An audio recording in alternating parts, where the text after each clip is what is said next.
Salut à tous, aujourd'hui j'accueille Gilles Meyer qui est coach certifié et on va parler de ce qui est selon lui un des principaux facteurs, un des principaux éléments qui permettent de dire si votre projet va réussir ou pas.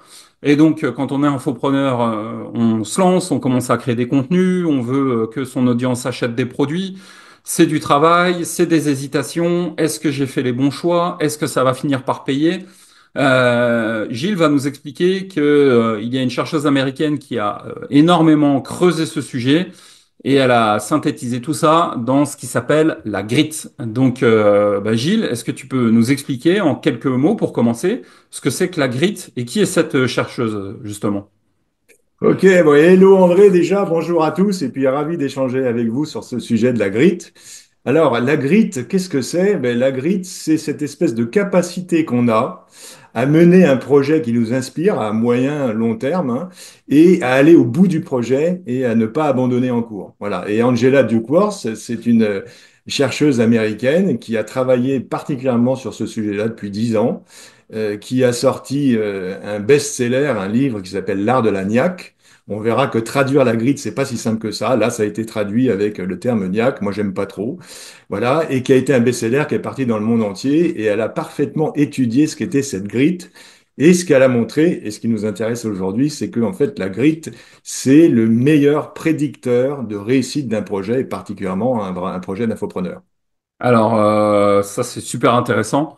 Donc justement, si on se met un peu dans l'impôt d'un infopreneur, et d'ailleurs je précise que tu en es toi aussi un, puisque tu as un site qui est gilmeyer.fr, tu es aussi assez régulier sur LinkedIn, tu interviens en entreprise, tu es coach certifié. Euh, si on se met justement dans la peau d'un infopreneur, qu'est-ce que ce concept de grid peut apporter? Comment ça fonctionne? Voilà, très concrètement. Si j'ai des hésitations sur mon projet ou si j'ai envie de lâcher, comment ça peut m'aider? Ok. Alors, ce qu'il faut bien comprendre avec la grille, c'est que déjà, et c'est pour ça que c'est difficile à traduire en français, c'est une combinaison de composantes. Donc, c'est trois composantes. C'est d'abord avoir un objectif qui soit inspirant, qui soit ce que Angela Duckworth s'appelle un objectif suprême. Voilà, si tu lances un infopreneur, un projet infopreneur sur la sculpture, sur l'immobilier, sur, pour moi, la positivité, il faut que ça soit un sujet qui nous inspire, qui nous mobilise, qui nous tracte et qui nous donne envie de nous lever tous les matins. Ça, c'est Ouais, le pour avoir envie d'y aller, quoi. Déjà, il faut c'est qu'on un, ait c'est une un truc qui attraction, quoi, une t'inspire. attractivité pour le sujet. Ouais, c'est ça. Voilà, Ouais. c'est vraiment un truc qui t'inspire et qui fait qu'en te projetant, tu te dis, mais moi, j'ai vraiment envie de faire ça, etc. Donc ça, c'est la première chose. La deuxième chose, mais on va en parler après, c'est la passion. Voilà, il y a la notion de passion, en fait, dans la grit. Et la troisième chose, c'est la persévérance. Et en fait, c'est la combinaison entre cet objectif inspirant, la passion et la persévérance qui, tous les trois ensemble, vont devenir le meilleur prédicteur de réussite de ton projet. Et ce que dit Angela Duckworth, ce qui est très intéressant, et c'est ça qui a fait aussi, à mon sens, le succès de ses recherches, c'est que cette grit, c'est-à-dire cette combinaison-là, elle est beaucoup plus importante pour réussir ton projet que, par exemple, le talent ou le quotient intellectuel. D'accord? D'accord. Donc, c'est plus important, c'est deux fois plus important, c'est deux fois plus une raison de réussite, d'accord, que le talent. On pourrait donc imaginer que ça s'applique quelqu'un qui veut devenir acteur, qui a jamais forcément pris beaucoup de cours de théâtre, mais qui a cette passion. Ça peut être un moteur suffisant justement pour s'arracher, courir les castings et finalement peut-être y arriver, quoi. Ouais, absolument. Et ce qui est super aussi, c'est qu'elle a très bien démontré qu'il n'y a pas un gène de la grit. Tu vois, c'est pas quelque chose. Alors, il y a une partie un peu innée, mais il y a surtout une partie acquise. Donc, l'acteur que tu décris, s'il a en tête ces trois composantes de la grit et qu'il décide de les développer, eh ben oui, il maximisera la probabilité de succès de son projet. Ça, c'est Ah. sûr. On peut Alors, développer sa grit comme n'importe quelle ah, compétence. alors, je te propose qu'on suive ce fil conducteur, peut-être, parce que je trouve que c'est peut-être quelque chose que tout le monde peut visualiser. Ouais. Voilà, un acteur débutant qui n'a pas pris de cours de théâtre, mais qui a cette passion, qui veut réussir à faire du ciné. Comment ça va se traduire? Donc, tu m'as dit que le premier facteur, c'était de ressentir une passion, une attractivité pour le sujet. Donc évidemment, pour qu'il ait cette motivation, il faut qu'il soit passionné. Donc ça, c'est le premier point. Mais après, alors justement. Alors, le premier point avant la passion, c'est Ouais, d'avoir un objectif inspirant. Donc, cet d'accord. acteur, il se projette à 5 ans ou à 6 ans, peut-être, tu vois, et il se dit, ça y est, je suis un acteur reconnu. Festival de Cannes et machin, quoi. J'ai réussi ce que je voulais faire, etc. Et cet Ouais. objectif inspirant, ça paraît un peu bateau de dire ça, mais en fait, ce qui est très bien montré, et puis moi je le vois en coaching au quotidien, c'est que c'est important d'essayer de le formaliser, tu vois, de l'écrire, de le visualiser, de se projeter Ok. avec, en se disant, ben, dans 5 ans, je serai acteur et voilà ce que je ferai. Alors peut-être que pour lui, ça sera d'être sur la scène, d'être connu, de faire des films avec des centaines de milliers de spectateurs, j'en sais rien, peu importe. Mais l'essentiel, c'est de le formaliser, de le visualiser. Alors, pour le formaliser, justement, il faut l'écrire avec une durée. Comment est-ce qu'on fait ça correctement? Franchement, à chacun sa méthode. Moi, j'ai un exemple là que je vais te montrer en vidéo, Ouais. enfin, sur le Zoom. Il y a beaucoup de gens qui utilisent ce qu'on appelle un vision board, c'est-à-dire en fait, sur un espèce de tableau, on met des images, des photos et on s'imagine dans 5 ans acteur et puis on essaye d'incarner ça par des images et des photos. Moi, c'est pas ce que j'utilise. Personnellement, j'utilise ce truc-là, là, que je vous montre ici. Je pense que vous allez le voir. Ouais, Moi, vas-y. j'ai écrit quel serait mon objectif à 5 ans, inspirant. Je l'ai Alors, encadré. attends, il y a deux colonnes. La colonne de gauche, c'est écrit quoi? Ouais, alors c'est les phrases de l'essentiel sur la colonne de gauche et c'est mes activités pépites sur la colonne de droite. En fait, c'est ce que j'appelle une déclaration d'importance. Et en gros, ça dit, voilà quelles sont les choses que je veux absolument faire et réussir, et voilà ce qu'il faut que je mette en place pour le faire. Et ça, c'est Ok. ma déclaration. Et ça, c'est ma façon à moi, si tu veux, de tangibiliser mon super objectif final. Et moi, je donne beaucoup ce conseil de le faire. Alors là, je l'ai encadré, vous pouvez le faire n'importe comment. L'essentiel, c'est de le faire, c'est de l'écrire, parce que quand on écrit les choses, on les imprègne, on les incarne. Et surtout, et c'est là que c'est très intéressant, c'est que il y a des moments forcément dans le projet où on a des creux motivationnels, où on est un peu mou, on est down, on n'y croit plus, enfin on passe par des mauvaises périodes. Et dans ces moments-là, eh ben, c'est très intéressant de se reconnecter à son objectif suprême. Et notamment, par exemple, moi je lis régulièrement ce truc-là, je le regarde régulièrement quand j'ai un peu de mou, ou alors son vision board. Alors ça, c'est la première chose, c'est qu'on peut ne pas hésiter à formaliser, à visualiser son objectif final, qui est très inspirant, qui nous porte, hein, qui nous tracte, et puis le mettre quelque part chez soi et de le regarder régulièrement quand bah, on est dans une période un peu difficile, ce qui arrive tout le temps en fait, hein. Ouais, Ça, c'est la ouais, première. bien sûr, bien sûr. Ouais, on a tous vécu ça. C'est vrai que l'entrepreneuriat, c'est des hauts et des bas, c'est un yo-yo émotionnel et c'est pas tous les jours facile. Ouais. Heureusement qu'il y a les bons jours qui compensent. Alors, les étapes suivantes, justement, dans, Alors, dans étape cette suivante. démarche grit. Le deuxième point, la deuxième composante, c'est la passion. Alors là, il faut que j'explique ce qu'est la passion, parce que la passion, pour Angela Duckworth, hein, c'est pas la passion amoureuse, sentimentale, etc. Ouais, Alors, je vais vous lire la définition, mais il faut que je la lise entièrement parce qu'elle est un peu technique. Mais en gros, la passion, c'est la passion psychologique, en fait, hein, et c'est une forte inclination, c'est-à-dire un fort penchant, hein, une forte propension, un élan vers une activité que l'on aime, que l'on trouve importante et porteuse de sens dans laquelle on investit de grandes quantités de temps et d'efforts et par laquelle on se définit. Ça, c'est la passion selon Angela Duckworth. En gros, d'accord. synthétise, c'est une activité qu'on adore réaliser, d'accord, et Ouais, dans laquelle on va se plonger un peu entièrement et on va y mettre notre personne, quoi. C'est ça la passion, d'accord? ok. Alors, la passion, à quoi ça sert? En fait, dans la grit, c'est ce qui te permet de rester focus sur ton projet. En gros, c'est ce qui fait que même quand ça va être un peu compliqué, tu vas rester sur ton projet d'acteur. Et tu vas pas aller chercher faire autre chose en disant, bah, finalement, j'arrête et je me lance dans la restauration. D'accord? C'est le focus, en fait, sur le projet à moyen terme. Donc, à Ça, la c'est rigueur, on pourrait se dire job alimentaire, mi-temps, juste histoire de survivre tout le reste de mes journées, c'est courir les castings, quoi. C'est ça. Ouais, tu peux tout à fait imaginer ça. Ouais. Ouais. Et c'est ce qui fait, puisque c'est passionné chez toi, c'est ce qui fait en fait que tu vas pas vouloir te disperser et quand ça va devenir un peu compliqué, pour passer le trou d'air là, te dire j'abandonne, j'arrête et je change de sujet, je fais autre chose. C'est ça la passion, c'est le focus en fait sur le projet. D'accord. Et donc, si on ressent pas ça, c'est peut-être que finalement, le projet, c'est pas celui qui est le plus moteur, quoi. Peut-être qu'il faut Alors, en changer tout cas, ce d'idée, qui est alors. certain, si tu veux, là, c'est une très bonne question, c'est que la passion, contrairement à ce qu'on croit à la base, moi je croyais ça au départ, ce n'est pas quelque chose qui tombe du ciel. Tu vois, Ouais, la passion, c'est quelque chose en fait qui se cultive.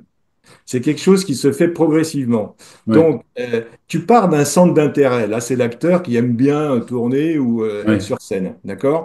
Et en fait, avec le temps, tu vas cultiver ça. et tu vas le renforcer, acquérir des compétences, t'améliorer, progresser. Et ce centre d'intérêt qui au départ est un truc qui t'intéresse, petit à petit peut devenir quelque chose qui est vraiment de l'ordre de la passion. Ou parce que tu l'auras cultivé et parce que tu l'auras renforcé, plus tu vas le renforcer, plus il va être passionnant, plus il va t'intéresser. OK? Je Et crois que c'est c'est ça. super intéressant et important ce que tu dis là, Gilles. C'est un peu ce qu'on a tous ressenti quand on était collégien, lycéen et qu'on réfléchissait aux études à faire et aux métiers qu'on voulait faire. À cet âge-là, on n'a pas forcément de passion. On a des sujets qui vont nous intéresser. Je sais pas, quelqu'un qui va être intéressé par la technique et qui va peut-être commencer à écrire quelques lignes de code le week-end sur son ordi. Au fur et à mesure de la pratique, ça va devenir de plus en plus important, intéressant, passionnant pour lui, jusqu'à obtenir, je sais pas, un diplôme d'ingénieur, quoi. C'est ça, voilà. Ok. Et voilà, absolument. Et en fait, tu vois, c'est bien comprendre que la passion, c'est un processus évolutif Ouais, d'exploration où il ouais, faut être actif, hein, il faut le vouloir quand même, hein, il faut le dire. Moi, je vais ouais. essayer d'être acteur, je vais regarder ce que ça donne, etc. Mais beaucoup plus ça que un espèce d'éclair de génie qui tombe du ciel d'un coup. Tu vois, Oui, oui, oui, on se dit pas, ça y est, je suis passionné par la photographie, c'est le centre de ma vie. C'est en général, on commence à faire quelques photos, on ouais. cherche à en savoir plus, et de fil en aiguille, on devient un expert, quoi. D'accord. Donc Alors, ça, c'est concrètement, c'est le deuxième élément, et le troisième alors? ouais, alors le troisième élément, c'est la persévérance. Ok, Alors dans la persévérance, là, c'est plus le côté, j'arrive à maintenir un effort de travail régulier, parce que pour réussir un projet, n'importe quel projet à moyen terme, comme infopreneur ou autre, quand on est entrepreneur, il faut rester dans l'effort quand même régulièrement, voilà, mhm, le plus régulièrement possible. Et la mhm, persévérance, c'est ce qui va te permettre de garder cet effort-là, alors évidemment avec des hauts et des bas, mais globalement de rester constant et ferme dans l'effort de travail qui est nécessaire et même quand il y a des moments où c'est un peu difficile. Voilà, c'est ça la persévérance en fait. ok. Et donc la persévérance, tu as plusieurs leviers pour la développer, parce que Ça, je crois que c'est comme la important parce passion, que les infopreneurs, c'est à mon avis, déjà, il y a le syndrome de l'imposteur. Beaucoup de gens sont assez compétents mais n'osent pas. Et en plus de ça, tu as beaucoup de gens qui abandonnent quand ça commence à devenir un petit peu dur, quoi. Alors, les leviers, ça nous intéresse, ça, c'est sûr. voilà. Alors il y en a plusieurs. Moi les trois que je préfère, hein. Ouais, Le premier, c'est que tu crées des habitudes. Parce que quand tu crées des habitudes, c'est les habitudes, c'est des choses, c'est des routines qu'on automatise. Voilà. Et quand tu crées des habitudes, en fait, comme c'est automatisé, ça fait plus tellement appel en fait à ta motivation, à ta volonté, c'est tu le fais, ouais. automatisé. C'est comme se Voilà. Et brosser les donc, dents, quoi. Tu le fais, quoi. voilà. Et donc, c'est un très très bon moyen de booster ta persévérance sans forcément forcer dessus, puisque ça te fait travailler régulièrement, sans forcément te demander d'accéder à ta volonté. Donc ça, Ouais, les habitudes. l'exemple typique, c'est l'email journalier. Les 30 premiers jours, c'est pas facile. Et puis après, bon, voilà, je me mets devant mon ordi, je balance mon mail et terminé, quoi. Ouais, voilà, tout à fait. Moi, Ok. personnellement, j'ai mis sous routine, dans mon activité d'infopreneur, j'ai mis sous routine pas mal de choses. Par exemple, la rédaction des articles de blog, parce que je suis tes recommandations de faire des gros articles, hein. Pour moi, c'est compliqué. Eh ben, j'ai mis ça sous routine, en fait. C'est-à-dire que j'ai des routines quotidiennes d'écriture. Tu Voilà. décomposes, L'acteur ouais. que tu citais tout à l'heure, si pour lui, il est nécessaire qu'il travaille sa répartie en improvisation, je dis n'importe quoi, eh ben, et puis, il peut très bien mettre ça sur routine en travaillant une technique d'improvisation tous les matins de 2 minutes et le faire tous Ouais. les et tu mets ça sous automatisme, et après, ça ne te pose plus de questions de persévérance. Donc ça, c'est Ok. le premier levier. Deuxième. Le deuxième levier, pour moi, c'est le plus important, c'est la progression. En fait, si tu veux, la clé, et Angela Duckworth, elle le dit très bien, elle dit la clé pour persévérer, c'est d'être focus sur sa progression plus que sur un truc parfait et la perfection d'atteindre un résultat à 5 ans. D'accord? Bien sûr, il faut garder le résultat à 5 ans. C'est ce qu'on a dit tout à l'heure avec l'objectif inspirant. Mais il faut aussi valoriser ce qui se passe au quotidien dans tes semaines, là, au moment où tu vas progresser. En fait, il faut viser la progression plus que la perfection. Hmm. D'accord? Hmm. Et ça paraît bizarre de dire ça, mais en fait, on ne le fait pas naturellement. C'est-à-dire que ça veut dire que pour développer sa grit, il faut avoir une espèce de conscience de se dire, et moi je le fais par exemple toutes les semaines, de se dire, waouh, là, sur ce point-là, j'ai progressé. Même si j'y suis pas encore, même si j'ai pas tout à fait le résultat que je veux, j'ai progressé. Si je prends l'exemple des Célébrer la vidéos, moindre avancée, quoi. Se récompenser et se donner le temps de dire, OK, j'ai fait un pas. ouais, et absolument. Et tu vois, tu viens de le dire, c'est de le conscientiser. Ouais, C'est-à-dire, en fait, en prendre conscience et se ouais. dire, waouh, là, j'ai progressé. Et même si c'est un petit pas, parce qu'on est dans le moyen terme, on est dans le long terme, et pour Hmm. une persévérance, c'est dans la durée. Et Hmm. en fait, Si on s'appuie sur le progrès, qu'on valorise ces progrès en fait, et qu'on en prend conscience, eh ben, c'est un excellent levier de persévérance. Ça, c'est la deuxième chose. Et la troisième chose, tu l'as dit, c'est la célébration. En fait, ça, c'est très bien prouvé par les psychologues. Alors, en France, on n'aime pas la célébration. C'est un truc qu'on n'aime pas trop culturellement. Moi, je l'utilise beaucoup parce qu'en fait, c'est très efficace. C'est juste de célébrer ses progrès. Voilà. Alors, ça peut être, si tu t'aperçois que tu as réussi à tenir 15 jours de suite sur une vidéo alors que tu pensais pas y arriver, te dire, bah tiens, j'ai été bon là-dessus, bravo, super, je suis content. Voilà. Ça peut être parce que tu as obtenu un bon résultat, pour le coup. Ta vidéo a été vue X centaines de fois et là, c'est une victoire. Donc là, tu peux le célébrer. En fait, en gros, c'est célébrer toutes les choses bien qui se passent sur ton chemin et même quand il n'y a pas forcément des résultats immédiats. D'accord? Et la célébration, ben ça a un gros avantage, c'est que ça permet de développer ce qu'on appelle le sentiment d'efficacité personnelle, qui est un truc où c'est cette croyance que tu as la capacité d'atteindre ton objectif. Et ça, c'est un gros prédicteur de persévérance. D'accord? Donc ça veut dire que plus je vais célébrer mes petites avancées, mes progrès, mes choses, mes résultats régulièrement, et pourquoi pas même 2 ou 3 fois par semaine, plus je vais nourrir cette persévérance. Et la célébration, ce qu'il faut bien comprendre, c'est que c'est hyper rapide. Moi, ma célébration, elle dure 25 secondes. Quand j'ai un truc où je me suis dit, tiens, là, j'ai bien réussi ça, j'ai progressé sur ma vidéo, eh ben, personnellement, je chante Kool and the Gang, Celebrate, tu vois, et voilà, ça, c'est mon truc. T'imagines bien, ouais.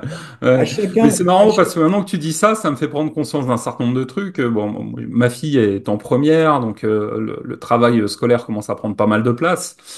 Et c'est vrai que moi, j'ai toujours été en mode, si tu as des bonnes notes, tu seras récompensé. Si tu révises bien, si tu fais des efforts, tu seras récompensé.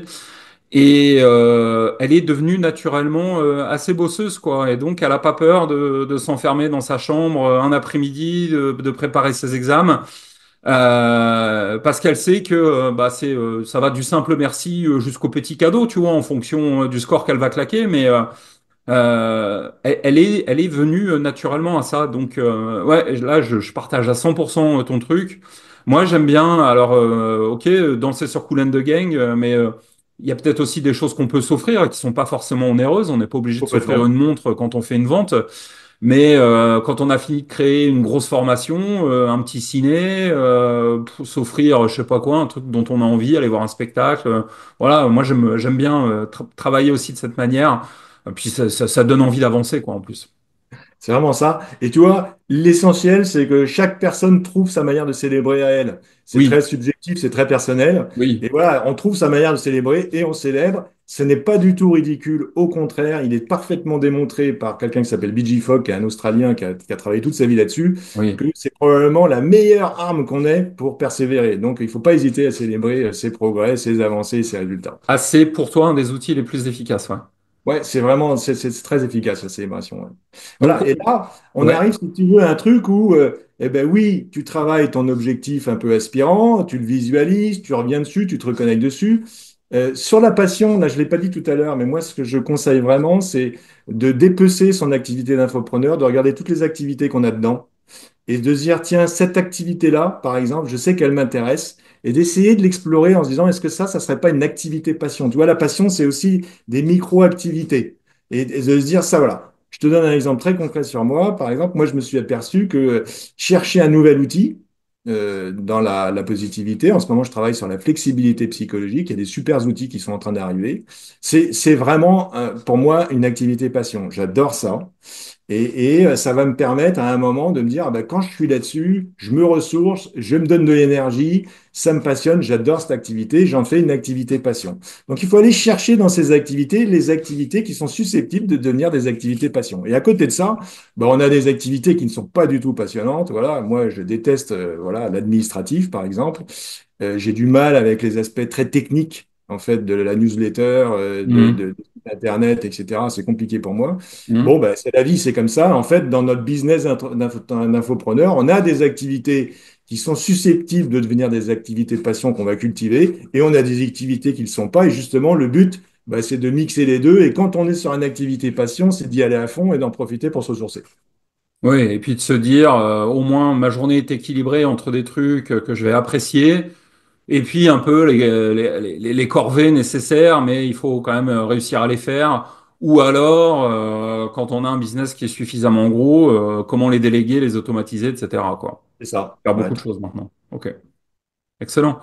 Donc, tu peux nous refaire un petit récap, donc Ouais. les trois grands points, et puis les petites sous-parties.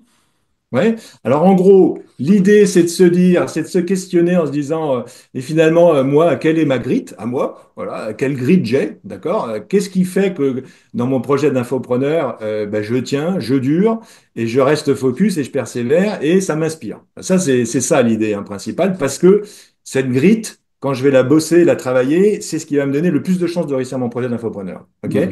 Et Hmm. pour ça, il y a trois choses à regarder. Il y a le premier, c'est de travailler sur cet objectif un peu final, là, dans 5 ans, l'acteur, l'infopreneur en sculpture, Gilles qui travaille sur la positivité, etc. Hmm. Et se projeter, et puis pas hésiter à se reconnecter. Le deuxième truc, c'est de scanner dans ses activités du quotidien.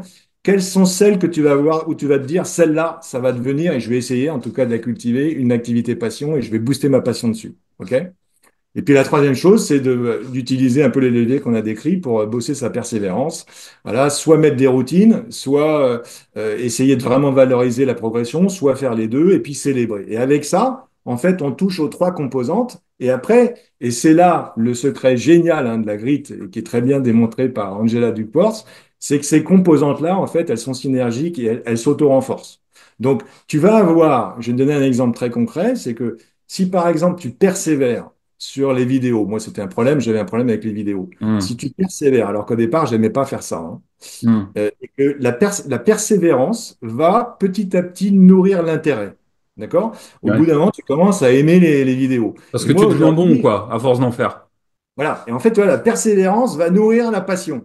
Ouais. Alors, aujourd'hui, mes vidéos, moi, c'est un très fort intérêt. Je suis pas encore au niveau passion, mais j'y suis presque. Mais en tout cas, la persévérance de départ m'a permis de créer des activités passion. Et puis, tu as Hmm. l'inverse, où quand tu as une activité passion, par exemple, moi, c'est chercher des outils, des nouveaux outils. Mais quand tu es dessus, tu as trouvé un nouvel outil, tu n'as qu'une seule envie, c'est de faire des prestations autour, un produit, un infoproduit autour. Donc, ça te fait bosser, donc ça te fait persévérer, puis ça alimente ta persévérance. Et en fait, Hmm. toutes ces composantes-là, elles s'auto-renforcent. Et donc, quand on travaille sur les trois, eh ben, on développe sa grille. Et là, eh ben, selon Angela Duckworth, on maximise en fait ses chances de réussite du projet. En fait, c'est hyper puissant parce que tu viens de débroussailler toute la problématique mindset de l'entrepreneur en général, et même, je dirais, pour les études ou pour les mille et un problèmes qu'on peut rencontrer dans la vie courante. Voilà, alors c'est une des approches hein, de la motivation en général, mais Ouais, je pense que la grille, d'abord, c'est quelque chose qui est assez récent, hein, qui n'est pas encore très connu.